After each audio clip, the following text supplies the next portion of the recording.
Oi pessoal, tudo bom? Aqui quem tá falando é a Atena e vamos começar mais um bate-papo sobre o nosso cotidiano.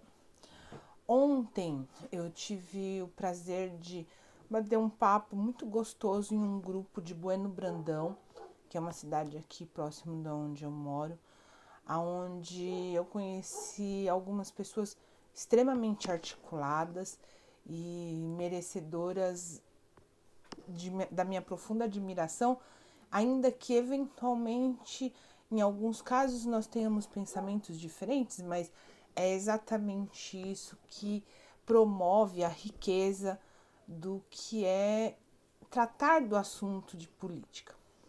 Bom, no nosso bate-papo, uma das coisas que a gente conversou foi a respeito da falta de condições de governabilidade do presidente Jair Bolsonaro.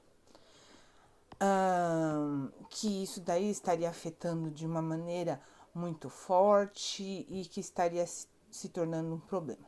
Bom, o Jair Bolsonaro, ele não é um político novato. Ele já tem uma longa tradição, não só ele, como toda a família dele, porque toda a família dele, direta ou indiretamente, vive e vivencia a política há muitos anos. Quando ele se dispôs a ser presidente da República, ele já tinha um mínimo de noção a respeito das dificuldades que ele iria ter no sentido de articulação, que a coisa não ia ser fácil. E ainda assim, ele assumiu a responsabilidade para si e falou: eu vou encarar e vou fazer diferente. Esse foi um compromisso eleitoral dele, de que ele iria fazer diferente, porque ele iria fazer uma gestão sem toma lá da cá. O que agora a gente está vendo que já mudou. Agora ele já começa a fazer toma lá da cá com o Centrão. Fica uma pergunta: é possível fazer essa gestão sem toma lá da cá? Sim, é possível, mas para isso nós precisamos de duas coisas. A primeira delas é liderança, tá? E quando a gente fala de liderança, inclusive vou recomendar para quem se interessar sobre o assunto liderança, um livrinho muito suave de se ler, ele é muito fininho, muito gostoso de se ler, ele não é rebuscado no conteúdo, ele tem um linguajar muito simples e, inclusive, o conceito dele, de certa maneira, é um pouco simples. O nome do livro é O Monge e o Executivo e ele fala sobre a liderança. O que é liderança? É a capacidade de fazer as pessoas trabalharem com entusiasmo e levarem elas a chegar em locais onde elas mesmas não acreditariam ser capazes de chegar. Então, isso é esperado do presidente da República. O presidente da República precisa ter uma liderança, ele precisa ser capaz de provocar esse entusiasmo e mais, ele precisa ser capaz de mover pessoas a fazer aquilo que elas eventualmente não acreditariam ser capazes de fazer. Por algum motivo, o presidente da República vem demonstrando que ele não possui essa liderança. Por quê? A gente chega a essa conclusão porque ele não está conseguindo fazer pessoas que não sejam já pertencentes ao seu séquito a fazer coisas desafiadoras, a acompanhá-lo, a seguir a sua liderança. Ele não está conseguindo fazer isso. Mas essa é uma necessidade de um político. Qualquer político precisa fazer isso. Esse é o primeiro ponto. E o segundo ponto é a respeito de articulação. O que é articulação? A articulação é tomar lá da cá? Não. A articulação é a capacidade de maneira legítima de você persuadir pessoas. Ou seja, eu preciso que vocês façam a inscrição no canal. De que maneira eu vou fazer? Eu vou propor para vocês, ó, se vocês se inscreverem no canal, eu dou R$100 para vocês. Isso daí é compra. Não é o caso. A articulação é eu convencer através de ideias, de exposição do que eu penso, vocês a fazerem a inscrição. Isso daí sou eu persuadindo e articulando com vocês no sentido de que vocês façam aquilo que eu entendo importante. No caso do presidente, o que ele entende importante precisa ser aquilo que o povo entende como importante. Ou seja, ele recebeu o nosso voto para combater a corrupção. Ele recebeu o nosso voto para não ter toma lá da cá. Isso é o que o povo entende como sendo importante. E ele, como político, precisa ter o poder de liderança e de persuasão para promover, para mover as pessoas a fazer aquilo para o qual ele próprio foi designado para fazer. Então, quando a gente fala assim, ele não tem condições de governar. Se ele não tem condições de governar, em partes é pela incapacidade dele, a falta de aptidão e de expertise para ser um bom líder e um bom articulador ou um bom persuasor.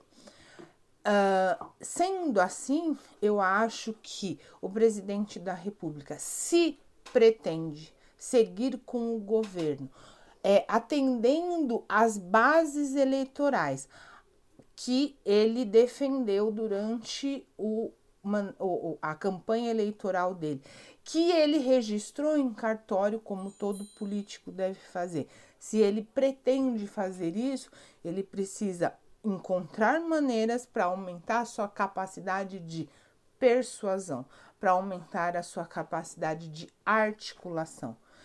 E hoje, a única maneira, a única ferramenta que ele tem feito uso até agora é o povo. Ou seja, o povo tem sido a ferramenta de articulação e de persuasão dele. Porém, por uma série de fatores, por uma série de equívocos, por uma série de coisas que fogem à concordância do nosso primeiro momento, que foi o momento do voto, ele vem perdendo esse poder de articulação. O povo, uma série de pessoas que votaram nele porque estavam votando a favor do combate à corrupção, porque estavam votando a favor do não toma lá da cá, de uma outra maneira de governo, ao ver que as coisas estão se modificando, estão abandonando o barco. Eu mesma sou um exemplo disso. Eu até 15 dias atrás, até 20 dias atrás, eu procurava, ainda que não concordando com tudo que o presidente fazia, eu procurava defender a governabilidade dele. A partir do momento que eu cheguei à conclusão de que não, eu fui usada para que ele atendesse ao projeto de poder dele e desta maneira chegar à presidência da República, e que agora todas as regras do jogo que ele propôs para mim não estão sendo cumpridas, eu começo a refletir e a questionar, como nós estamos fazendo aqui hoje, esse posicionamento deles. Então, eu espero que a presidência da República dê certo. Lógico, eu sou brasileira. Qualquer coisa que der errado vai refletir na minha vida. De uma maneira muito profunda, vai refletir na vida do meu filho, vai refletir na vida dos meus familiares de uma maneira geral. Eu quero que a presidência do Jair Bolsonaro dê certo. Eu acredito que vai dar certo frente a uma série de alterações de comportamento que ele vem adotando. Eu tenho as minhas dúvidas. O que me resta fazer? Criticá-lo e, de alguma maneira, provocar a reflexão das outras pessoas para que, em algum momento, ele mesmo reflita e chegue à conclusão de que algo precisa ser feito diferente. E é justamente por isso que nós temos o canal. Eventualmente você pode não concordar comigo, eventualmente você pode achar que eu estou absolutamente errado. Eu respeito o seu ponto de vista, porque eu respeito a democracia. Mas o preço da liberdade é a vigilância constante. Muitos de nós já ouvimos essa frase nos últimos anos. E ao que eu me proponho é a promover e fazer essa vigilância constante. Eu agradeço muito o bate-papo de ontem ao senhor Jorge, ao Alain, à Regina, a Jéssica, ao senhor, acho que era Expedito? Agora eu não vou me lembrar o nome dele com certeza. Eu agradeço muito porque foi muito elucidativo para mim e hoje o vídeo é em homenagem a vocês. Eu peço por gentileza que se vocês gostaram do nosso bate-papo, se inscrevam, toquem o sininho, compartilhem e deixe a sua opinião, o seu feedback, ele é muito importante para mim. E se possível, deixa aquele like, ele é importante.